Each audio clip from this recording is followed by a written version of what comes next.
Ugh, this is ridiculous. Ah, shut up. You do this every year, and it never works. I said shut up. He's right, you know. Et tu, Guti? What?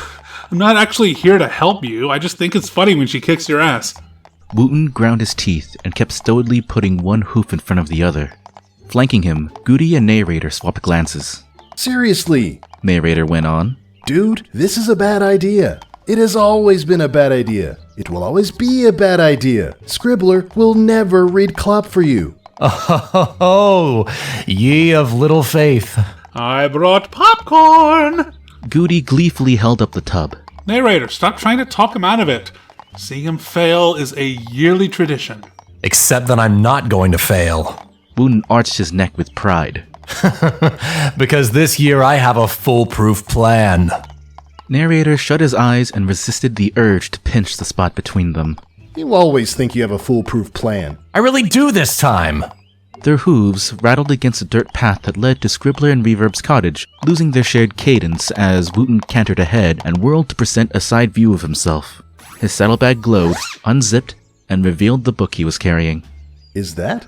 The inspiration manifestation? Wuten nodded. I've made a few modifications to it, so it won't have the same effect it did on Rarity, but it will inspire Scribbler to lend her voice to some sexy, sexy Clopfix. He rubbed his hooves together, giggling madly. Narrator face-hoofed. Guti raised an imperious eyebrow. You made modifications. How exactly did you do that? Your magical specialty isn't spell writing, dude. Wuten spiraled a hoof dismissively. Created a magic circle, sacrificed a few goats, yada yada yada. You sacrificed goats? Narrator shrieked. Like actual living, breathing, bleeding goats? Well, I substituted goat's milk. I'm not losty, blood makes me gag, but I'm sure it'll be fine. Wuten turned and continued on towards his destination. I even put a dust jacket on it to fool Scribs. It's the perfect ruse. Narrator and Guti exchanged a look. This is going to end so very badly. I know, it's going to be epic. Guti's eyes widened. Don't let him out of your sight. I'll be right back. His horn glowed. He stepped into the shadow of a nearby building and melted into it. Narrator shuddered. Forgot how creepy it is when he does that.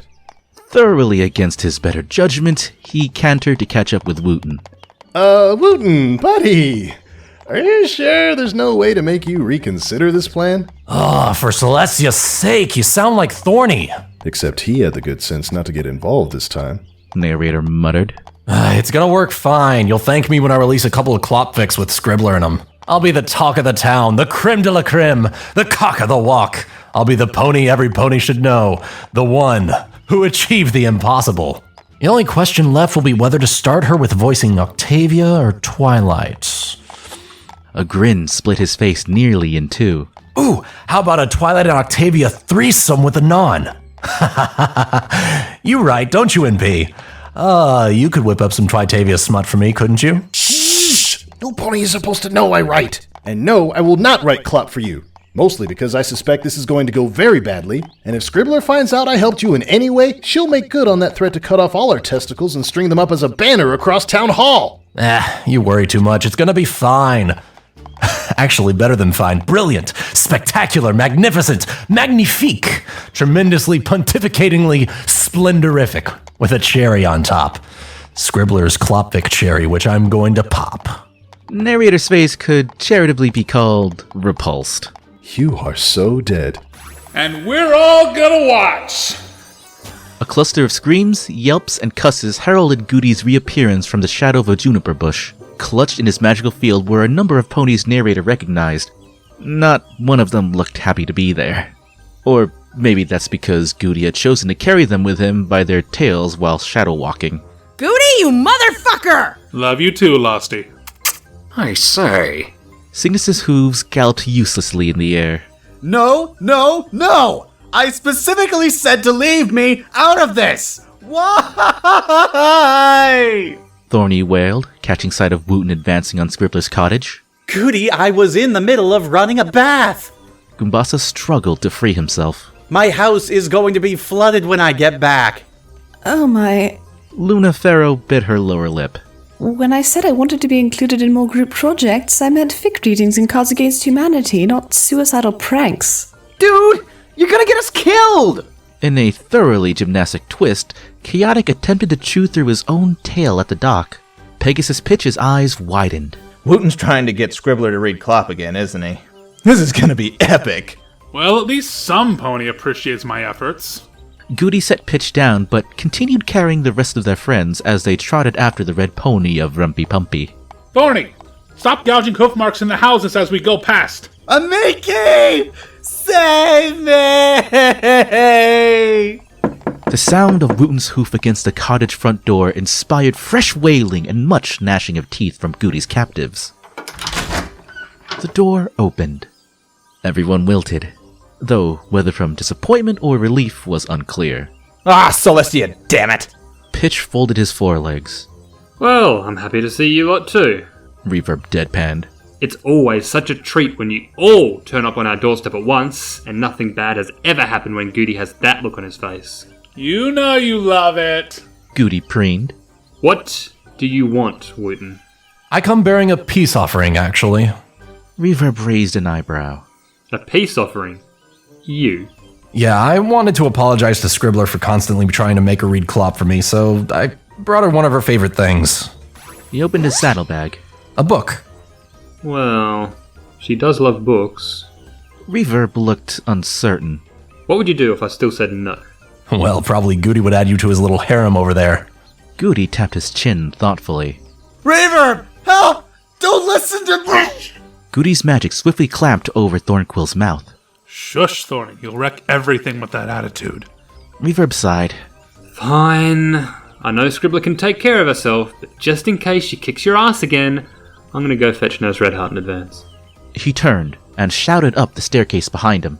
Pigeon, your friends are here, and they brought you a book. I told you never to call me that in front of anyone else. Came the muffled shriek of a reply.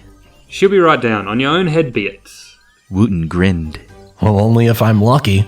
That's my fiancée you're talking about there, you know. His grin faltered. And I'm a third damn black belt in Taekwondo. He really is, folks, which caused the last of Wuten's grin to vanish. Just a reminder. Reverb shrugged like he couldn't kick someone's head clean off their shoulders in a heartbeat and flew away in the direction of Ponyville Hospital. Take me with you! Goombasa called after him. Goody, I swear to God, I'm going to fucking kill you if you don't put me the fuck down! Ah, you say the sweetest things, Losty. What the bloody hell is going on out here? Everyone focused on the ponies now standing in the doorway. Wuten's expression perked up. Now that is a shit-eating grin if ever I saw one. Caitbug observed. What? She asked of the onlookers. Your main. Pitch sniggered. She flushed scarlet. I let Scribbler braid it. We're friends now. It's safer than being her enemy. Shut up. You look Pitch, no. so I swear to fuck. damn. I'm warning you. I will turn you inside out and stamp on your lungs. Cute. Caitbug leapt from the doorway and tackled him to the ground. They rolled around, cursing and laughing as they hit, in turn, a bush, a street lamp, a mailbox, and a public outhouse that tipped over, revealing a very embarrassed maroon-colored unicorn stallion who looks nothing like the narrator in this fic, and shut up, it was cold, okay? Wuten ignored all of this and focused on Scribbler. Pigeon? If you ever call me that, you will regret it. A lot. It's okay, it's okay. I'm actually here to give you this. It's a gift from me to you to commemorate our friendship and apologize for all I've ever put you through. I even inscribed the front cover, see? Read it, read it! I swear, you need to be on a Ritalin or something. Suspiciously, Scribbler opened the front cover and read the inscription. Come on, out loud, so everyone can hear how sincere I am. Wuten practically danced with excitement. Scribbler narrowed her gaze suspiciously, but was immediately distracted by a squawk from Pitch. Fucking shit! Kate, let him breathe or he won't appreciate the beating. Yes, Senpai. Caitbug marginally loosened her chokehold on the gasping Pegasus. Flicking her eyes back and forth between the book and the feisty feathery fracas, Scribbler read distractedly, From in the head to out in the world, all to get some action. Hold close this book and through its spell you'll start a chain reaction. Leaping forth this mind of yours into the sway of mine, not until the last mad comes will everything be fine? Bright light erupted from the book. A swirling vortex of emerald, blind, and forest greens engulfed every pony outside the little cottage. Wuten, what the fuck did you do? Yelled Scribbler from somewhere in the tornado. Oh shit! Shrieked Narrator. Amiki! This really isn't cricket. I just wanted a bath! Goody, this is all your fucking fault! Senpai! An avocado detonation laid every pony flat on their backs. They groaned, visions swimming, before staggering to their hooves. What the fuck was that? Hang on. What's with my voice? I sound like...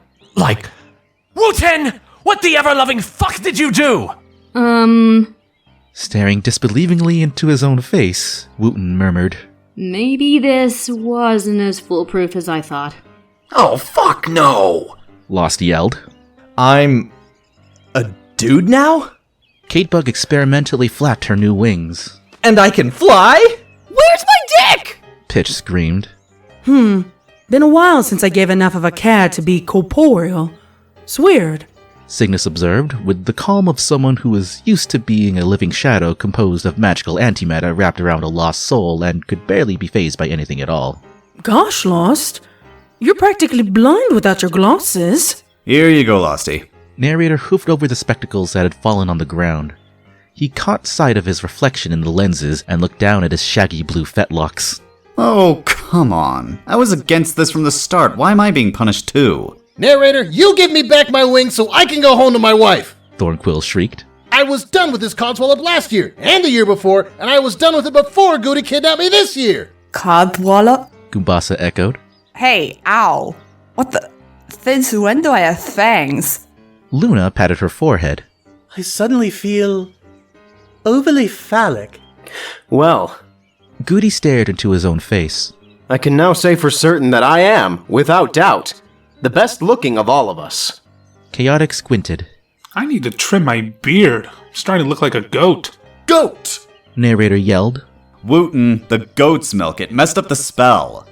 Scribbler leveled a murderous look at the pony who was now wearing her face. You cast a spell on me? She gritted. Let me guess. You were trying to convince me to read Klopp for you again. Wuten tugged at an invisible collar.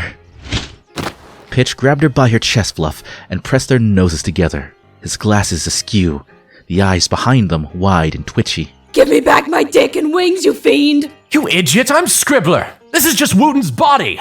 The imbecile accidentally body-swapped us all! Pitch pounced on Wuten. Reverse it! Reverse the spell! I can't. Wuten choked out. Also, you're crushing my chest. Caitbug needs to go on. If you say diet, I will cut you. Caitbug yelled from the roof. Also, can some pony please get me down from here? No problem, Boo. Goody's horn glowed. He stepped into the shadow of the cottage and crashed face first into the wall. Ow! Fuck! Chaotic's eyes widened. Does that mean I have your shadow walking ability now? Something akin to an evil smirk spastically twerked at his lips like the last dancer at a drunken frat party. Be right back, guys. He crept backwards and sank into the shadow of an overturned outhouse. No, we all need to stay together. Narrator called after him, but he was already gone. Ah, damn it. I feel so emasculated right now. Pitch called from behind a shrub. Could you maybe not yell in all caps, please? Cygnus wiggled a hoof in his ear. I'd forgotten how pesky they can be. His eyes widened, and he drew back the hoof with a slight tremble. And I'd forgotten about earwax. Lost. This really is disgusting. Don't fucking start with me. Lost's growl was emphasized by the fact that her outline was wavering and starting to dissipate in tiny waves and flames of blackness. Oh dear, Lost. One thing you need to know about my body is that it strictly isn't a body. You'll have to concentrate on keeping it, pony-shaped, or it rather has the tendency to melt. The shimmering white discs that stood for Lost's new eyes stretched in alarm. I'm fucking melting! Well, sort of. You're made of pure darkness, and it, well, hates the sunshine. Cygnus looked up. Might I suggest we retire indoors to ponder upon a suitable solution? A whoosh of air and a smear of blue and brown signaled Pitch's passing. Everyone inside so we can fix this. Now! He called from behind the couch. Hey guys! Caitbug's voice echoed from the roof. Still stuck up here. These wings are harder to use than they look. Goody sighed. Since I'm the only one who didn't change race and is least likely to explode myself by using magic, I'll get you down, Boo. Thank you, Goody. Scribbler gaped, eyes slightly crossed from trying to look at her own forehead. I could seriously explode myself if I try to use this horn. Of course not. Goombasa assured, just as Goody winced. Maybe? Scribbler glared. Every pony inside, now. And for the record, Wuten, I hate you so much right now.